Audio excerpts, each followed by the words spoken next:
For Scientific American Science Quickly, I'm Rachel Feltman.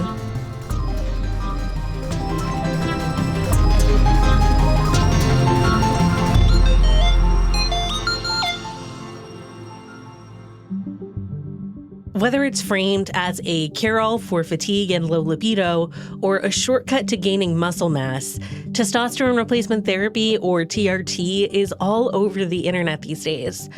But how much of the hype is actually backed by science? Here to help us make sense of the testosterone boom is Stephanie Pappas, a freelance reporter based in Colorado. Stephanie recently covered the growing popularity and availability of TRT for Scientific American. Thanks so much for coming on to chat. Thank you. So you recently wrote about testosterone replacement therapy for Scientific American.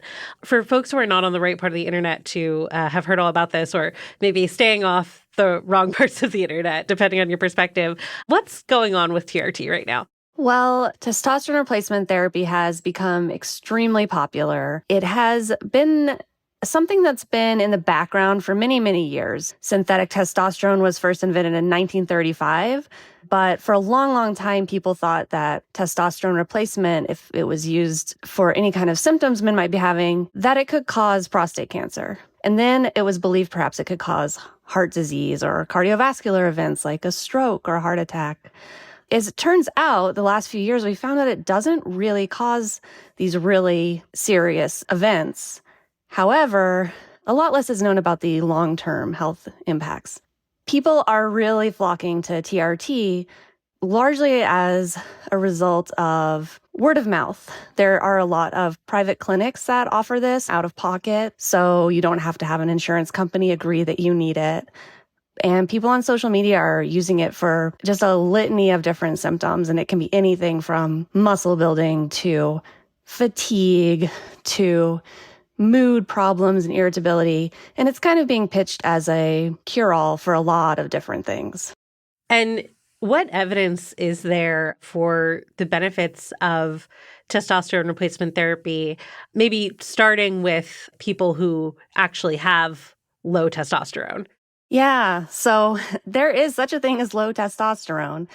No one exactly agrees on what the cutoff is, and probably that's because there's a lot of variability in our hormones. Like anyone who's ever tried any sort of hormone treatment, including birth control or HRT, can tell you that people respond really differently.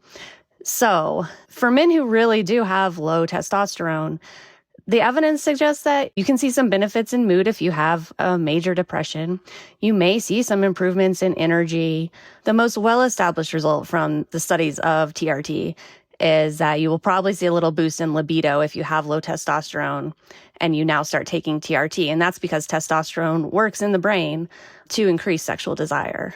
For men who don't have low testosterone, which are many of the men who are now getting treatment, the evidence for benefits is much, much lower. We don't know if you really see much besides additional muscle building abilities. And what are the potential downsides? You mentioned that one of the reasons there's such a boom right now is that research has showed that the connection to prostate cancer is not concerning the way we once thought it was.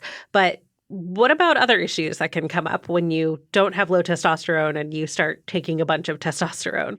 Right. So if you are taking a testosterone supplement, your body actually shuts down its own testosterone production. There's this neat little feedback loop that says, oh, if the testosterone's high in the blood, we're going to just kind of ramp it down. And a side effect of that is actually because testosterone is involved in sperm production, your body will also stop producing sperm. So as more younger men turn to TRT, we are seeing that men who are interested in still having children are finding they're losing their fertility. Oftentimes, men are told, oh, you'll recover it once you stop, but that can actually be slow and complicated. So urologists in the field often see men who aren't understanding why they're not, able to get their partner pregnant, and they may have tried for quite some time. Right. And, not that this is the reason that's upsetting, but there's also kind of an irony there because a lot of the marketing is sort of stereotypical masculinity. So it's not surprising that people are caught off guard by that potential downside. Yes, absolutely. They are really marketing this. If you go, you can see it on billboards or online. These ads are all about muscles. They're about machoism. And oftentimes the reports from some of these freestanding clinics is that men are not being told all the information about all the side effect possibilities. When you say that regaining fertility after these treatments can be complex and slow, could you walk us through what you mean by that? Sure. Because your own testosterone levels and sperm production drop, you're going to have to usually get off the testosterone. That can really lead to a hormone crash since your body is really at that point in quite low testosterone. You may feel irritable, you may feel fatigue. So you're going to have to go through that a bit of a roller coaster. Doctors will prescribe some medications that can help even out your levels and help encourage your body to start producing its own sperm again. That can take some time. It can be a little expensive. Urologists can help you though, but they do say that they are concerned that men have a often too rosy picture of what that's going to look like. It can take up to 2 years to recover full fertility. There's kind of an unknown as to whether sperm quality will be quite as high as it was beforehand. And as anyone who's trying to have kids knows, 2 years can be quite a while when you're dealing with fertility problems. Yeah, so let's talk some more about those freestanding clinics. In addition to TRT, being more in demand and more in the conversation, it also seems like it's more accessible than ever. So what are some of the sort of concerning characteristics of these clinics that are popping up? Well, you don't want to paint all clinics with the same brush. Sure. Because there is a wide variety of care out there.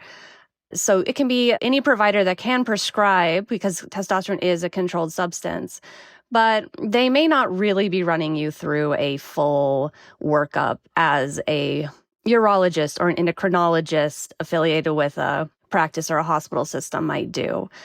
The recommendations from professional societies suggest you get 2 testosterone tests on different days because testosterone levels swing wildly. I could not find anyone who'd reported to me that they'd gotten 2 tests. I can't say that there aren't clinics that do it. Typically, you're going to get 1 test. Typically, they are motivated to prescribe what they can to you. The problem often is that because of this long-term fear around testosterone is that many primary care doctors are nervous about prescribing it or don't feel that they've been trained. I spoke to one man who actually his doctor said, yes, your testosterone is undeniably low, but I don't know what to do about it. Maybe just go to one of these clinics and they can help you. His experience in that clinic, unfortunately, was that they kind of gave him a generic prescription, did not really test through his levels, didn't really talk through, alternative treatments or other things he might look at doing. So he felt as lost and he ended up looking on Reddit for advice, which, as we all know, is a real hit and miss proposition. Sure. So men are often kind of left searching for their own information, and they may not have good sources of information. And the experts that you spoke to, what do they want to see change about the way we're treating TRT?